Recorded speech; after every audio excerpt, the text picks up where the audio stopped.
Hey guys, I hope you guys are doing well. I'm reaching out to you guys to see how if you need anything from me, and also wanted to confirm you guys received this amazing magazine with some great articles. And if you did, you should check out page 48. There's a goodie there for you, and that's more of an appreciation on me for allowing me to represent you in the past. But the other reason for this video is I wanted to kind of give you guys an overview of the temperature of the real estate market. And I know we've been hearing a lot of news regarding inflation and how that's affecting values and overall just the economy and how it's affecting people's pockets. So I kind of wanted to go over that with you so you guys can understand where I'm at personally in regards to where I think the real estate market is going to go or where it's not going to go compared to what the news and what everyone's hearing out there. And statistically, it's about the numbers. It's, and the news does what it does to get ratings, but it doesn't always necessarily everything you hear apply to your particular situation. So this is the stuff we've been hearing all the time. The housing market just it's going to implode, or 30% decline in values, and yada yada yada. I get all that, but we're not in the same space where we were back in '08, which this is exactly what I want to explain to you guys. So this is the actual inventory for all the counties in Southern California that currently have inventory available. And the thing that I want you guys to pay attention to is that the inventory that you guys see here, the majority of that is not under duress. It's just more of a desirability to sell than needing to sell. Back in '08 when we had the crash, everyone needed to sell, but there was no money to let borrowers borrow to buy these properties. And two, the properties were overvalued compared to what the market is asking, or in the position that the market was in back in '08. So in the environment we're in today, right now, we're in a crossroad where there's not enough supply and demand is actually reducing. We have less demand today than we had back in '08 when the market was really desperate for some inflection of funds to come into the market to keep it moving. So right now it's a tug of war. So earlier in the year, at the end of the last quarter per se, buyers had somewhat of an advantage when it came to buying. Not a big one, but just it was better than what it used to be probably for the last 8 to 9 years. But the difference that has happened is that less and less sellers are coming out onto the market, where now the sellers are starting to take they're more advantageous than they were because the rates are what they are, but because there's less supply, there's less properties for buyers to engage in buying. So rates, as we all know, the rates in the early first quarter of 2022, we were dealing with three and a quarter. The quarter before then, which was early third quarter, fourth quarter of 2020, we were still in the twos. And the majority of people that were refinancing or purchasing made those decisions back then. And that's one of the other reasons why things are slowed down, because the concern is that buyers don't want to buy with a higher rate, and sellers don't want to sell because eventually they become buyers as well.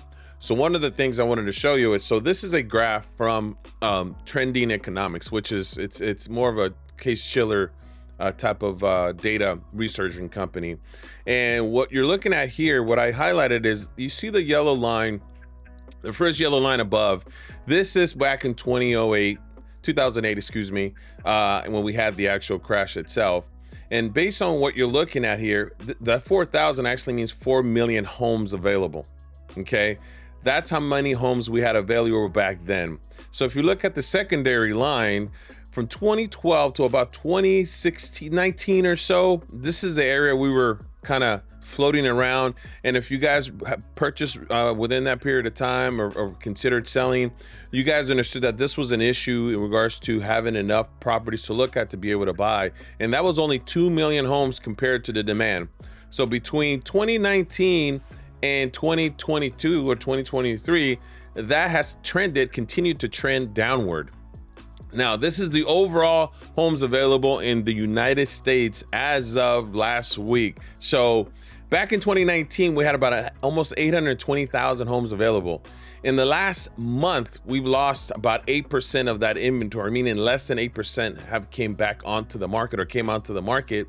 And just in 1 week, we've lost about 2.5% in inventory. Fell, meaning it hasn't come onto the market or it just has been taken off the market.